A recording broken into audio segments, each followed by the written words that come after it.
ভৌতিক কথায় আজকের গল্প মিস্টেরিয়াস সুসাইড লিখেছেন আদিবামণি। বড় অপুর মৃত্যুটা হয়েছিল খুব রহস্যজনকভাবে। বাবার জোরাজুরিতে যদি ময়নাতদন্ত না করা হতো, তাহলে এই রহস্যের সামান্য পরিমাণ আমরা জানতে পারতাম না। গলায় ফাঁস লাগিয়ে আত্মহত্যা করেছিল বড় অপু, তাও আবার কদম গাছের সাথে। এখানে বেশ কিছু অদ্ভুত বিষয় হলো, কদম গাছটি ছিল বাড়ির পিছনের পুকুর ধারে। পুকুর ধারে বললেই ভুল হবে, মূলত পুকুরের মাঝখানে।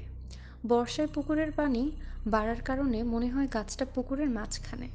বড় অপু সাঁতার জানতেন না, আর গাছের কাছে যেতে হলে সাঁতার জানা আবশ্যক। গাছটি ছিল অনেক পুরনো, তাই অনেক লম্বা। আপুর উচ্চতা ছিল 5 ফিট 2। এত উপরে রশি লাগানো তার জন্য ছিল অসম্ভব, তাও আবার পানির উপরে। ময়নাতদন্তের রিপোর্ট অনুযায়ী আপুর মৃত্যুর সময় রাত 2টা বেজে 50 মিনিট। যে মেয়ে অন্ধকারকে ভয় পেয়ে সারা রাত রুমের লাইট চালিয়ে ঘুমাতো, সে যাবে মাঝরাতে বাড়ির পিছনে পুকুরে ফাঁস দিতে? বিষয়টা সত্যি অদ্ভুত। তার থেকেও বড় কথা, আপুর মৃত্যু নাকি গলায় দড়ি দেওয়ার কারণে হয়নি। ময়নাতদন্তের রিপোর্ট অনুযায়ী আপুর মৃত্যু হয়েছে গলা কাটার পর শ্বাস বন্ধ এবং রক্তপাতের কারণে। আর গলা কাটা হয়েছিল ভেতর থেকে। গলার বাইরে কোনো ক্ষতের চিহ্ন ছিল না, যা ছিল খুবই রহস্যময়। আপু ছিল অবিবাহিত। আপু নাকি 2 মাসের অন্তঃসত্ত্বা ছিল, কিন্তু তার গর্ভে কোনো সন্তান ছিল না। একটা বাচ্চা গর্ভে থাকলে যা যা হয় সবই হয়েছিল, শুধু বাচ্চাটাই ছিল না। ময়নাতদন্তের রিপোর্ট অনুযায়ী আপু ইতিপূর্বে কারোর সাথে শারীরিক মিলনে লিপ্ত হয়নি, যা ছিল সত্যি অবিশ্বাস্যযোগ্য। আপুর মৃত্যুর পর পরিবারে আমরা সবাই খুব ভেঙে পড়েছিলাম। প্রাবন্ত একটা মেয়ে, মাত্র কয়েক মাসের ব্যবধানে কি থেকে কি হয়ে গেল। সব থেকে বেশি ভেঙে পড়েছিলেন বাবা। মায়ের মৃত্যুর কষ্টটা সামলে না উঠতে পেরে আপুর মৃত্যুটা বাবাকে পুরোপুরি ভেঙে দিয়েছিল। আপুর মৃত্যুর কয়েক মাস আগের ঘটনা। কলেজে কি এক রাজনৈতিক ঝামেলার জন্য সব শিক্ষার্থীরা হল ছেড়ে বাসায় চলে আসছিল। বড় আপুও চলে আসে। মা খুব অসুস্থ থাকার কারণে মেঝো আপু আর আমিও চলে আসি। আমরা 3 বোন একই ইউনিভার্সিটিতে কলেজের সিনিয়র জুনিয়র ছিলাম।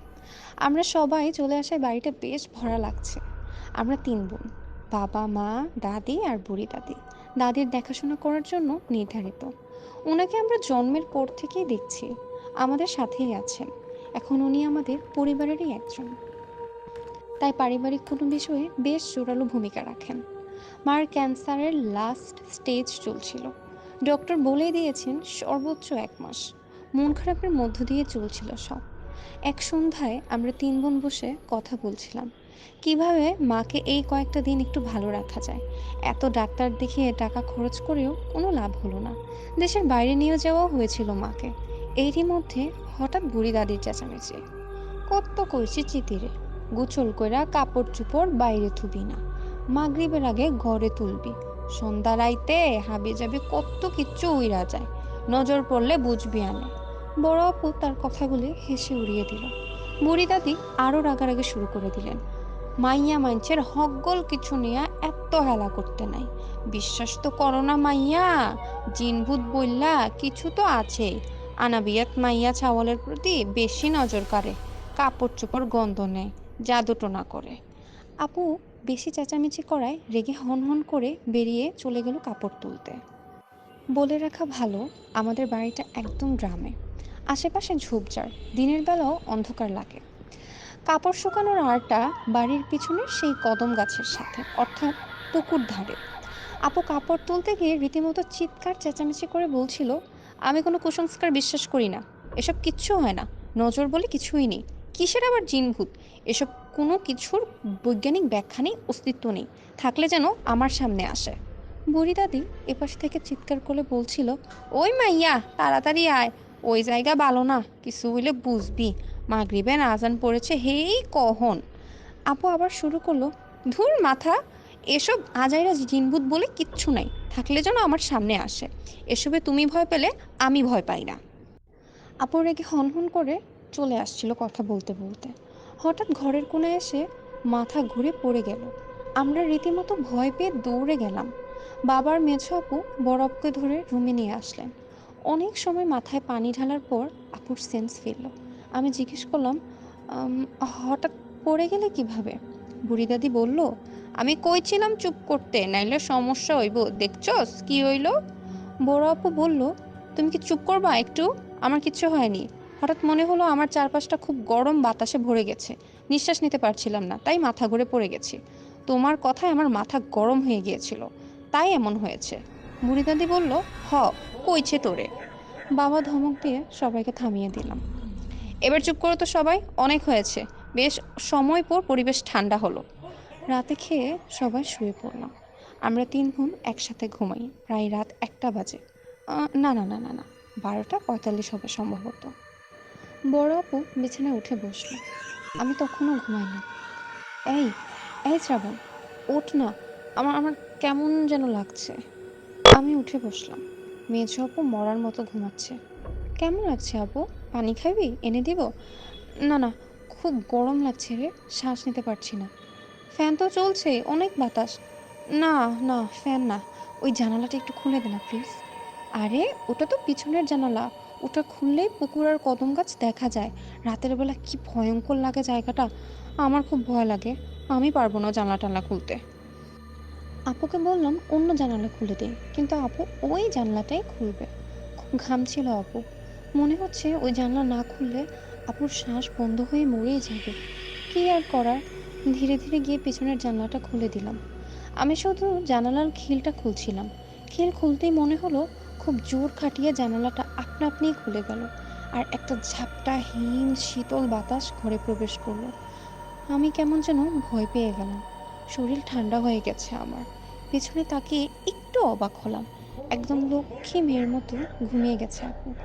কিন্তু এত দ্রুত, অথচ কিছু সময় আগে এই মেয়েটা কেমন ছটফট করছিল। হঠাৎ করে কারেন্ট চলে গেল, আমি আরও ভয় পাচ্ছিলাম। তাও ধীরে ধীরে গিয়ে আপুর পাশেই শুয়ে পড়লাম।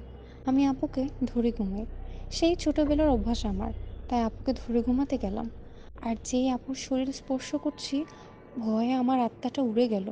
বরফের মতো ঠান্ডা শরীর, আর শরীর থেকে কেমন মরা লাশের মতো গন্ধ বেরোচ্ছিল। আমি কোনো রকম হাতটা সরিয়ে নিলাম, তাকে কিচ্ছু বুঝতে দেয়নি। আস্তে করে উপাস ফিরে ঘুরে মেঝো আপুকে ধরলাম খুব শক্ত করে। আমি রীতিমতো কাঁপতে শুরু করেছি। কী হলো এসব? কী ঘটছে? আমি কিছুই বুঝতে পারছি না।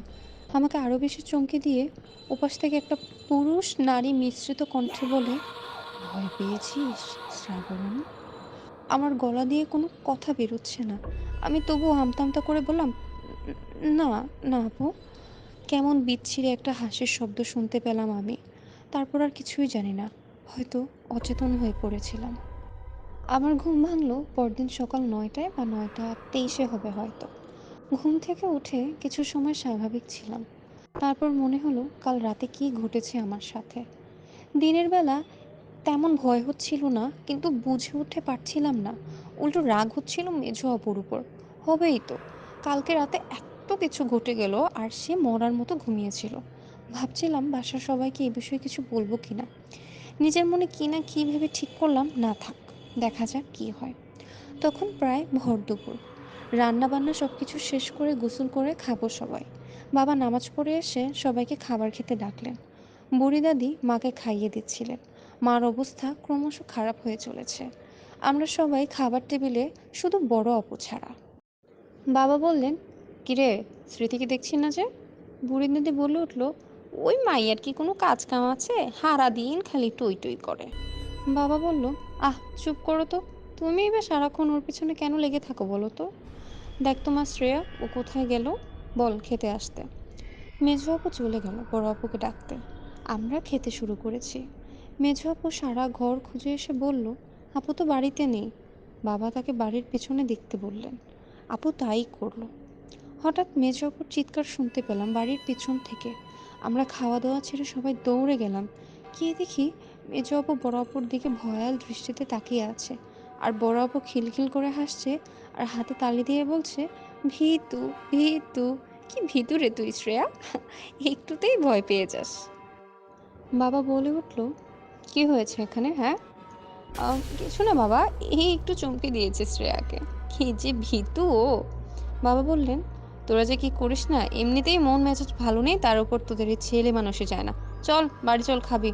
বড় আপু বলল, হ্যাঁ বাবা খাবো তো, সব খেয়ে শেষ করব। কেমন অদ্ভুত লাগছিল বড় আপুকে, যেন সে এক অন্য মানুষ। আমি মেঝো আপুকে জিজ্ঞেস করলাম, কি হয়েছে? আপু বলতে গিয়ে বড় আপুর দিকে তাকালো। আমি স্পষ্ট দেখতে পেলাম বড় আপুর পিছনে ফিরে মেঝো আপুকে না সূচক মাথা নাড়ল, আর হা হা করে হাসতে হাসতে বাড়ির ভিতরে চলে গেল। আমি আবার মেজো আপুকে জিজ্ঞেস করলাম, কি হয়েছিল আপু একটু আগে? আপু না সূচক মাথা নাড়ল, বলল, কিচ্ছু হয়নি, বলেই সে বাড়ির ভিতরে চলে গেল। মাঝখান থেকে আমি পড়েছি গোলক ধাঁধায়। কি হচ্ছে কিছুই বুঝে উঠতে পারছিলাম না। সারাদিন মেঝো আপু বড় আপুর কাছে যায়নি, দূরে দূরে থাকছে, বাবার কাছাকাছি। আমার কাছেও আসেনি, অবশ্য আমিও যাইনি। কাল রাতে সত্যিই ভয় পেয়েছিলাম। কেমন একটা পরিবেশ, তিন বোনই তিনজনের থেকে দূরে আছি। ২-৩ দিন পর আমার কেন যেন মনে হলো বাবাকে সব খুলে বলা উচিত, কারণ বিষয়টা দিন দিন জটিল হচ্ছে। বড় আপু প্রত্যেক রাতে পেছনের জানালা খুলে সারা রাত সেখানেই দাঁড়িয়ে থাকে, একটুও ঘুমায় না। একা একা কথা বলে, হাসে, কান্না করে, আবার মাঝে মাঝে মনে হয় ঝগড়া করছে। রাতে কখনো কখনো আমার ঘুম ভেঙে গেলে মনে হয় আপু আমার পাশেই শুয়ে আছে।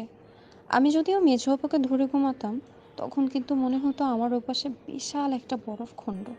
কেমন যেন একটা বাজে গন্ধ আসে নাকে। ঠিক করেছি আজই বাবাকে সব বলবো।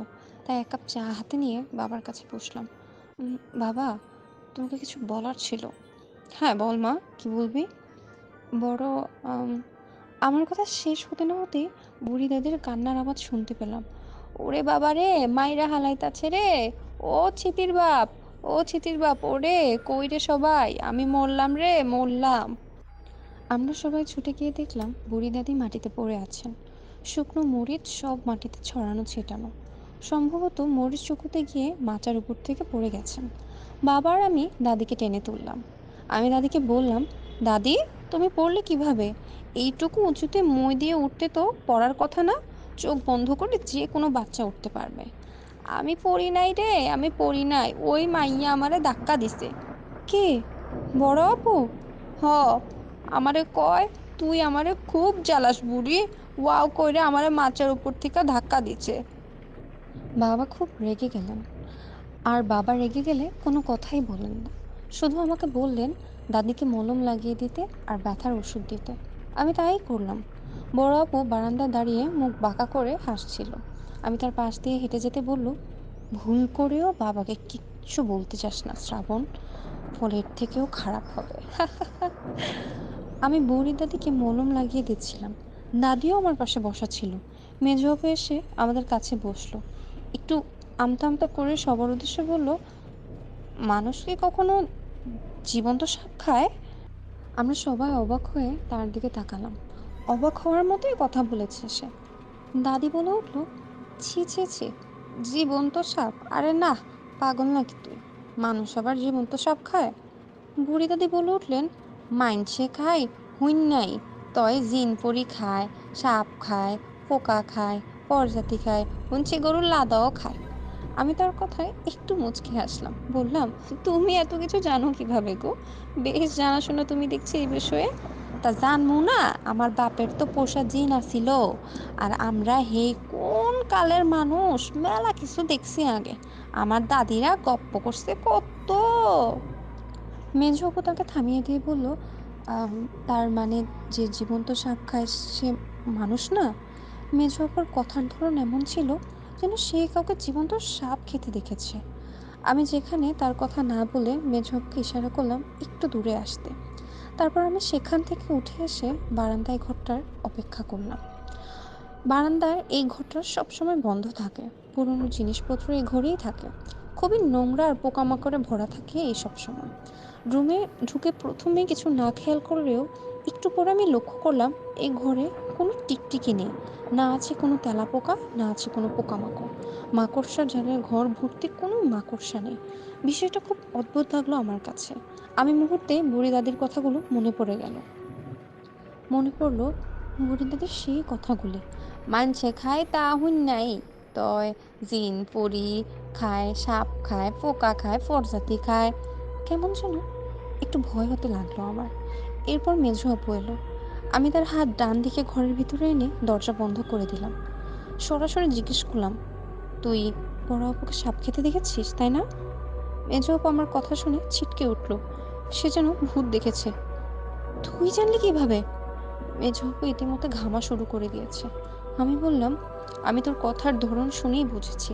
আমার মনে হচ্ছিল কিছু গোলমাল তো আছেই, তবে তোর কথা আরো শিওর হয়েছি। তুই বলতো, সেদিন ওভাবে চিৎকার কেন করলি? ঠিক তুই কি দেখেছিলি? মেজো আপু আমতা আমতা করে বলতে শুরু করলো, আমি বড় আপুকে ডাকতে বাড়ির পেছনে গেছি। দেখি বড় আপু কদম গাছের নিচে দাঁড়িয়ে কি যেন খাচ্ছে। আমি ভাবলাম কোনো ফল টল হবে হয়তো, তাই স্বাভাবিকভাবে কথা না বলে একটু সামনে এগিয়ে গেলাম। দেখলাম আপুর গলায় একটা সাপ পেঁচানো, জীবন্ত, আর আপুর হাতে অনেকগুলো টিকটিকি, আর মুখেও নিয়েও টিকটিকি চিবোচ্ছে। কি বিচ্ছিরি অবস্থা! আমি সেখানে দাঁড়িয়ে পড়লাম। আমি নিজের চোখকে বিশ্বাস করতে পারছিলাম না। হঠাৎ আপু আমার দিকে তাকালো আর গলা থেকে সাপটা ছড়িয়ে কচকচ করে খেয়ে ফেললো আর বীভৎসভাবে হাসতে লাগলো। তখনই আমি চিৎকার করে উঠছিলাম। মেঝো আপুর কথা শুনে আমিও প্রায় জমে গেছি। আমি মেঝো আপুকে বললাম, গত কিছুদিন ধরে আমি যা দেখছি, যা অনুভব করছি, সব মিলিয়ে সিদ্ধান্ত নিয়েছিলাম যে আজই বাবাকে বলবো। কিন্তু কথাগুলি আজকেই বাবাকে বলতে হবে। আমরা দুজন কথাবার্তা বলে সব মিলিয়ে দুজন সিদ্ধান্ত নিলাম সবকিছু আজকেই বাবাকে বলবো। আজ রাতের মধ্যে সবকিছু বাবাকে বলতে হবে। প্রায় রাত 8টা-9টা বাজে সম্ভবত। সবাই মার কাছে বসে আছি। মার যা অবস্থা তাতে আজও রাত পার হবে না। সবাই কান্নাকাটি শুরু করে দিয়েছে। আমার তো খুব কষ্ট হচ্ছিল, কিন্তু আমি কান্না করতে পারি না। মানে, কাঁদলে আমার চোখ থেকে পানি আসে না। মেঝো আপু মায়ের মাথার কাছে বসে আছে আর আমি পায়ের কাছে। বাবা শুধু সারা ঘরে পায়চারি করছে। অ্যাম্বুলেন্সকে খবর দেওয়া হয়েছে।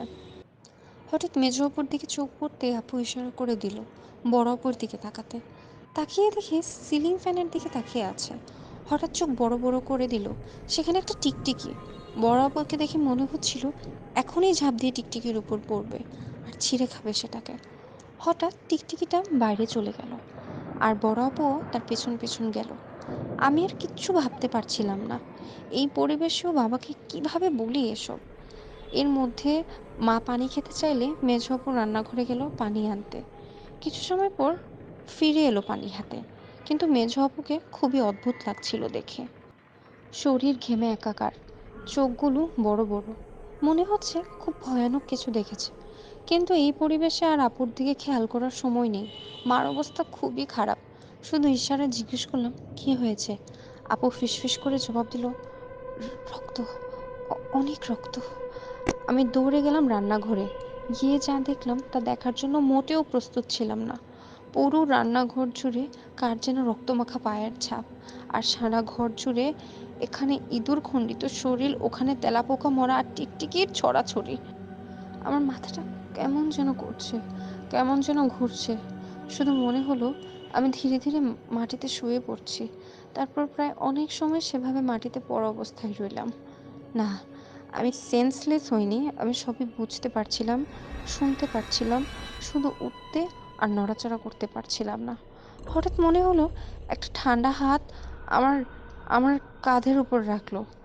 আমি বুঝতে আর বাকি নেই এটা বড় আপু। আবার সেই পুরুষ নারী মিশ্রিত কণ্ঠস্বর, ভয় পাচ্ছিস শ্রাবণ? আমি খুব চেষ্টা করছিলাম কথা বলতে, কিন্তু কোনোভাবে গলা দিয়ে আওয়াজ বেরোচ্ছিল না। আমি মনে মনে বলছিলাম, না, না, আমি আমি ভয় পাচ্ছি না। আমাকে কিছু একটা অবাক করে দিয়ে আপু বলল, সত্যিই ভয় পাচ্ছিস না? কেমন হবে যদি এভাবেই পড়ে থাকিস? কেমন বিচ্ছিভাবে হাসছিল সে। আমি মনের অজান্তেই বলে ফেললাম, কে আপনি? বড় আপু কোথায়? আপনি আমার আপু না, কোনো দিনও না। আবার সে বিচ্ছিরি হাসি। হঠাৎ করে পায়ের আওয়াজ শোনা গেল। তুই এভাবে পড়ে আছিস কেন? ঠিক আছিস তুই? মেজো আপু এসে আমাকে তুলল। আমি খুব স্বাভাবিকভাবে উঠে দাঁড়ালাম। কথাও বলতে পারছিলাম না। আশেপাশে তাকিয়ে বড় আপুকে কোথাও পেলাম না। আর সেই রক্তগুলিও নেই। আমরা দুজনই দ্রুত সেখান থেকে বেরিয়ে এলাম। এদিকে তখনও অ্যাম্বুলেন্স আসেনি। আর কি যা ভেবে রেখেছিলাম তাই হলো। রাতে মা মারা গেলেন। এক রাতে সবকিছু শেষ হয়ে গেল। কান্নার রোল পড়ে গেল বাড়িতে। বাবা বিছানার একপাশে পাথরের মতো পড়ে আছেন, আর এক দৃষ্টিতে মার লাশের দিকে তাকিয়ে আছেন। গভীর শোক পেয়েছেন বাবা। মার মাটি হলো পরের দিন সকাল 11টায়, সব আত্মীয় স্বজন আসার পর।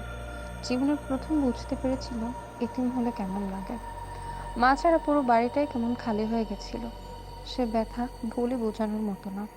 এত সুখের ভেতরেও আমি বড় আপুকে খেয়াল করলাম, মা মারা গেছে এই বিষয়ে তার কোনো আফসোসই নেই। সে আছে তার মতো, তার বাস যেন অন্য ভুবনে। এরপর প্রায় কয়েক মাস কেটে গেছে, 2-3 মাস হবে। এখন শুধু আমরা দু বোনই না, বাড়ির সবাই এই অস্বাভাবিক আচরণ খেয়াল করেছে। সবার মাঝখান থেকেও সে একা একা ভাবে কথা বলে, তার সামনে যেন কেউ বসে আছে। বিষয়টা সবাই খুব সিরিয়াসলি নিতে লাগলো। প্রথমে আপুকে একজন অভিজ্ঞ মনোবিজ্ঞানী ডাক্তার দেখানো হলো। তাতে উনি যা বললেন, মায়ের মৃত্যুতে আপু গভীর শোক পেয়েছে এবং আপু ধরে নিয়েছে মা বেঁচে আছেন, আর সে মায়ের সাথেই কথা বলে। ডাক্তারের রিপোর্ট শুনে সবাই স্বাভাবিক হলো, শুধু আমি আর মেজ আপু ছাড়া। কারণ আমরা তো তার আচরণ আগে থেকেই দেখতে পাচ্ছিলাম। আমরাই শুধু জানি তার সাথে কি হয়েছিল আর কি হচ্ছে। একদিন দুপুরে আমরা সবাই উঠানে বসে আছি, বড় আপু আমাদের থেকে একটু দূরেই দাঁড়িয়ে আছে। হঠাৎ খেয়াল করলাম আপুর শরীরের ছায়া দুইটা, এবং দুইটা ছায়াই স্বাভাবিক অঙ্গিভঙ্গি আলাদা আলাদা। প্রথমে দেখে বুঝতে পারছিলাম না এটা কি সত্যিই দুটি ছায়া, নাকি শুধুমাত্র আলোর তারতম্যের কারণে এরকমটা দেখা যাচ্ছে। আমি বড় আপুকে ডেকে জিজ্ঞেস করলাম, আচ্ছা আপু, তোর ক্ষুধা লাগেনি? খাবি না কিছু? বড় আপু আমার দিকে ফিরে তাকালো। আমি স্পষ্ট দেখতে পেলাম একটা ছায়া ঠিক আপুর মতোই আমার দিকে ফিরে তাকালো। অর্থাৎ এটা আপুর শরীরের ছায়া, কিন্তু অন্য ছায়াটি নড়াচড়া করছিল না, অন্যদিকে তাকাচ্ছিল। তা সম্পূর্ণই ভিন্ন ছিল আপুর থেকে। আমার আর বুঝতে বাকি রইল না কি হয়েছে বা কী ঘটছে শেষ পর্যন্ত। আমি দ্রুত সেখান থেকে উঠে গিয়ে বাবার কাছে গেলাম এবং দেরি না করে এতদিন পর্যন্ত যা যা ঘটেছে সব কিছু বাবাকে খুলে বললাম। বাবা কোনোভাবেই আমার কথা বিশ্বাস করতে রাজি হলো না, তার চাই চাক্ষুষ প্রমাণ। ডাক্তার যা বলেছেন বাবা সেই কথাতেই অনড়। বাবাকে শুধু এতটুকু বললাম, বাবা তুমি একটু বড় অপর দিকে খেয়াল করো, তোমার সব প্রশ্নের উত্তর তুমি নিজেই পেয়ে যাবে। বাবা মুখে কোনো কথা বললেন না, শুধু মাথা নাড়িয়ে সম্মতি জানালেন। বাবা তো বেশ কিছুদিন ধরে মায়ের মৃত্যুর কারণে মনটা অনেক খারাপ ছিল। সন্ধ্যায় বাবা সবাইকে ডাকলেন, সেখানে আমরা সবাই ছিলাম, বড় আপুও ছিল আমাদের সাথে। জানি না বাবা ঠিক কী ভেবে আমাদের সবাইকে একত্রে আসতে বললেন। বাবা কতক্ষণ চুপ থেকে বড় আপুকে সম্বোধন করে বললেন, স্মৃতি, তুই আমার বড় মেয়ে, বড় আদরের। তোর মার খুব শখ ছিল মরার আগে যেন তোর বিয়েটা দেখতে পারে, কিন্তু তা তো আর হলো না। এখন আমার শখ বা তোর মায়ের স্বপ্ন পূরণ করার ইচ্ছেও বলতে পারিস। অত্যন্ত আমি চাই মরার আগে যেন তোর বিয়েটা দেখতে পারি। মোট কথা আমি তোর বিয়ে দিতে চাচ্ছি, তোর পছন্দের কেউ থাকলে বলতে পারিস। বাবার এই কথাগুলো বলতে বলতে আমি বড় আপুকে খেয়াল করছিলাম। আপুর নিচের দিকে তাকিয়ে মাথা দিয়েছিল, কিন্তু তার চোখ দুটো আগুনের মতো জ্বলজ্বল করছিল। মনে হচ্ছিল এখনই রাগে হুঙ্কার ছাড়বে। আর যেই ভাবা সেই কাজ। আপু বসা থেকে দাঁড়িয়ে রেগে গিয়ে বাবার দিকে তাকিয়ে বলল, আমার বিয়ে নিয়ে তোমাকে ভাবতে হবে না, আমি আপাতত বিয়ে করছি না। কথাগুলো বলেই আপু তার রুমে গিয়ে জোরে শব্দ করে দরজাটা লাগিয়ে দিল, আর আমরা বসার ঘর থেকে সবাই শব্দটা শুনতে পেলাম। বাবা মনে মনে খুব কষ্ট পেলেন। এই স্বাভাবিক কথায় বরাবর থেকে আচরণ তিনি মোটেও আশা করেননি। বাবা চুপচাপ সেখান থেকে উঠে চলে গিয়ে পায়চারি করতে লাগলেন। আমি আর মেজ আপু বড় আপুর পেছন পেছন রুম পর্যন্ত গেলাম। রুমের দরজা লাগানো, ভেতরে বড় আপু কার সাথে যেন কথা বলছিল। কণ্ঠ শুনতে পাচ্ছিলাম ঠিক দুইটা, একটা বড় আপু আর একটা যেন কেমন সেই নারী পুরুষ মিশ্রিত কণ্ঠ এর মতন। তবে আজ কিছুটা ভিন্ন সরে যাচ্ছিল। বড় আপু বলছিল, এভাবে আর কতদিন আমাকে বশীভূত করে কি লাভ আপনার? আমি সত্যি সত্যি আর সহ্য করতে পারছি না, চলে যান। আমি চাই আপনি আমায় ছেড়ে দিন। আপনাকে কি ক্ষতি করেছি আমি? আমায় মুক্ত করে দিন। আমি মুক্তি চাই, আমি বাঁচতে চাই, মরতে চাই না। উপোস থেকে বলছিল, আমি তোমাকে নিয়ে খুব তাড়াতাড়ি এই শরীর থেকে আমি তোমার মুক্তি দিয়ে দেব। তারপর তুমি আমার হবে সারা জীবনের জন্য। আমার শরীরের অংশ তোমার মাঝে বেড়ে উঠছে দিন দিন। আমি তোমাকে নিজের ভেবে নেব, নিজের করে নেব। আমি ৭-৫ না ভেবেই দরজায় নক করলাম। সাথে সাথে ভেতরের কথাবার্তা বন্ধ হয়ে গেল। বেশ কিছুক্ষণ ভেতরের সবকিছু চুপচাপ। হঠাৎ নিচ থেকে দরজা খুলে গেল। আমরা ভাবছিলাম ভেতরে ঢুকবো কি ঢুকবো না। হঠাৎ ভেতর থেকে বড় আপু বলল, আয়, তোরা ভিতরে আয়। মেজো আপু জিজ্ঞেস করছিল ভেতরে যাওয়া ঠিক হবে কিনা। আমি মেঝো আপুর হাতটা ধরে রুমে ঢুকলাম। বড় আপু খাটের উপরে শুয়ে আছে উপর হয়ে, যেন তার খুব পেটে ব্যথা। এতদিন ধরে এই প্রথমবার বড় আপুকে দেখে আমার খুব মায়া হচ্ছিল সত্যি। তার মুখটা কেমন মলিন হয়ে গেছে, চোখ থেকে পানি গড়িয়ে পড়ছে, যেন তার ভেতরে কত চাপা কান্না কষ্ট লুকিয়ে রেখেছে সে। মেঝো আপু বড় আপুর এই অবস্থা দেখে একদম কেঁদে ফেলে আর বলছিল, স্মৃতি বল না, তোর কি হয়েছে আপু? তোর কি কোনো সমস্যা? কিছু বলতে চাস তুই আমাদের? এমন অদ্ভুত আচরণ করছিস কেন তুই? শুধু আমাদের সব খুলে বল বোন। বড় আপু প্রায় কেঁদেই ফেলেছে কান্না করতে করতে, শুধু এটুকু বলল, আমায় বাঁচা বোন, আমি মরতে চাই না, আমি বাঁচতে চাই। বড় আপু কথা বলতে বলতে পেছনের জানালাটা একাই খুলে গেল। আমরা ঠিক অনুভব করতে পারলাম যেন একটা গরম হাওয়া রুমের ভেতরে ঢুকলো। মুহূর্তেই একদম পরিবেশ বদলে গেল। বড় আপু ভয়ে আমাদের দুজনকে জড়িয়ে ধরলো আর বলল, ও ও আবার চলে এসেছে, আমাকে নিয়ে যাবে তোদের সাথে, আমায় বাঁচা তোরা, আমায় বাঁচা। বড় আপু আমাদের জড়িয়ে ধরছিল। হঠাৎ আপুর শরীর বরফের মতো ঠান্ডা হয়ে গেল। আবার সেই বিদঘুটে গন্ধটা, এই যেন কোনো অশরীর প্রবেশ। হঠাৎ বড় আপু আমাদের দুজনকে ধাক্কা দিয়ে দূরে সরিয়ে দিল। আমরা দুজনেই খুব ব্যথা পেলাম। তারপর উঠে গিয়ে একটু দূরে দাঁড়ালাম। আবার সেই পুরুষ নারীর মিশ্রিত কণ্ঠস্বর, তোরা এখানে এসেছিস কেন? নিজেদের ভালো চাস তো দৌড়ে পালা, খবরদার। আর যদি এই রুমের মধ্যে আসিস, তোরা দুজনকে আমি শেষ করে দিব। তোরা দুজন আজ থেকে অন্য রুমে থাকবি, আমাদের যথেষ্ট প্রাইভেসি দরকার। তিনি বলেছেন তোদের দুজনকে তিনি পছন্দ করেন না, বিশেষ করে শ্রাবণকে তো একদমই পছন্দ করেন না। চলে যা, এখান থেকে চলে যা, আমার চোখের সামনে থেকে চলে যা, দূর হ। আমরা কোনো কথা না বলে চুপচাপ রুমের বাইরে চলে এসে দরজাটা বাইরে থেকে লাগিয়ে দিলাম, যেন আপু আমাদেরকে আর না দেখতে পায়। আবার তাদের কথা শুরু হলো, আমি কতবার বলেছি আপনাকে, আপনাকে আমার সহ্য হয় না, তবুও বারবার কেন ফিরে আসেন আপনি? কি বাজে গন্ধ আপনার শরীরে, কি বীভৎস আপনার খুব ভয়ঙ্কর চেহারা। ওপাশ থেকে কেউ কথা বলছিল না। আপু আবার বলতে শুরু করলো, মেরে ফেলুন আমাকে, তবুও সব কিছুর সমাপ্তি ঘটুক, আমি সবাইকে সব কিছু বলে দেব, এই সন্তান আমি রাখবো না। কথাটা বলার সাথে সাথেই সারা ঘর কেঁপে উঠল। আপু এত জোরে জোরে কথা বলছিল যে বাবা চলে উঠে আসলো। বাবাকে রুমে ঢুকতে দেখে সাথে সাথে আমরা দু বোন ঢুকলাম। কি জানি আবার কি হয়, কিন্তু রুমে বড় আপু ছাড়া আর কেউ নেই, শুধু পেছনের জানালাটা খোলা। কদম গাছটা দেখে মনে হচ্ছিল বাইরে ঝড় হচ্ছে, মনে হচ্ছে খুব বাতাস বাইরে। বাবা বলল, কি হয়েছে, এত চেঁচামেচি করছো কেন? কিছু না বাবা, যাও ঘুমাও, কোনো সমস্যা থাকলে বলো আমায়। বললাম তো কিছু না বাবা, যাও ঘুমাও। আমরা চলেই আসছিলাম, হঠাৎ পেছন থেকে আপু ডাকলো, বাবা। হ্যাঁ বল মা। না থাক, কাল সকালবেলা বলবো, যাও ঘুমাও সবাই, তোরা দুজন প্লিজ অন্য রুমে ঘুমা। আমি ঘর থেকে বেরিয়ে বাবাকে বললাম, বাবা অনেক দেরি হয়ে গেছে, কাল সকালে কোনো বড় হুজুরকে খবর দিয়ে আনো, কোনো ডাক্তার আপুকে ভালো করতে পারবে না, আপু খুব কষ্ট পাচ্ছে বাবা, অনেক বড় কিছু হয়েছে আপুর সাথে। বাবা আমার কথায় রাজি হলেন, বললেন কাল সকালে হুজুর আসবেন, আজ রাতেই তাকে খবর দিবেন। আমরা সবাই চলে গেলাম ঠিকই, কিন্তু কাল সকালে আর বাবাকে কিছু বলা হলো না বড় আপুর। সকালে বুড়ি দাদির চিৎকারে ঘুম ভাঙলো, আর গিয়ে যা দেখছিলাম তা দেখার জন্য মোটেও প্রস্তুত ছিলাম না।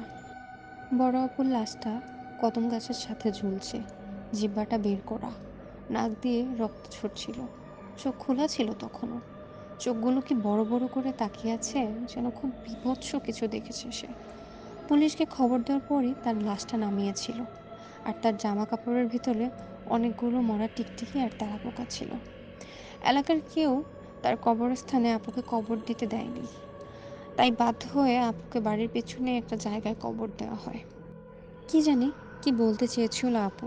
বললে হয়তোবা এটাও বলতো, সব কুসংস্কারই মিথ্যে নয়, কিছু সংস্কারও আছে যা আধুনিক নামে আমরা কুসংস্কার বলে চালিয়ে দিই। মাসখানেক পরেই আপুর কবরের মাঝখানে তরতর করে বেড়ে ওঠে একটি কদম গাছ। আজকের গল্পটা এখানেই শেষ।